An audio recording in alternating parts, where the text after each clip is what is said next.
আন্তর্জাতিক শ্রমিক দিবস উপলক্ষে শ্রমিক সংগঠন এআইইউটিইউসির হাওড়া গ্রামীণ জেলার উদ্যোগে ৩রা মে হাওড়ার বাগনানে সাংস্কৃতিক অনুষ্ঠান এবং আলোচনা সভার আয়োজন করা হয়েছিল।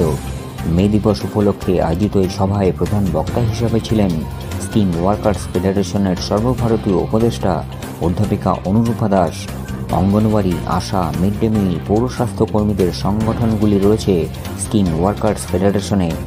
বাগনানের এই অনুষ্ঠানে সভাপতিত্ব করেন এআইইউটিইউসির হাওড়া গ্রামীণ জেলা কমিটির সহসভানেত্রী মধুমিতা মুখোপাধ্যায়।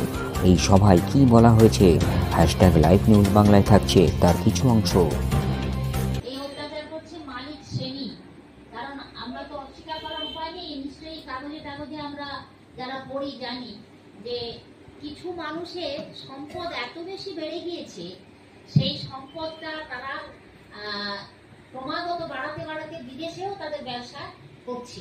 যেমন সারা বিশ্বের মধ্যে যে 10 জন ধনী আছে, তার মধ্যে 5 নম্বর ধনী ব্যক্তি আমাদের একজন ভারতীয় আছে, আদানি। মানে তার কয়েক লক্ষ কোটি টাকার মালিক সে। এইরকম আদানি, আম্বানি, সিংহানিয়া, এরকম কয়েক নাম, অনেকেই নাম আছে, বিড়লা, এরকম যারা আছে তাদের সম্পদের পরিমাণ বিরাট।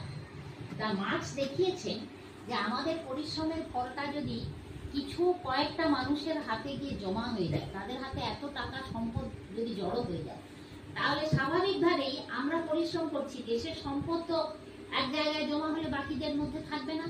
ফলে না থাকলে কি হবে, সমস্যা বাড়বে।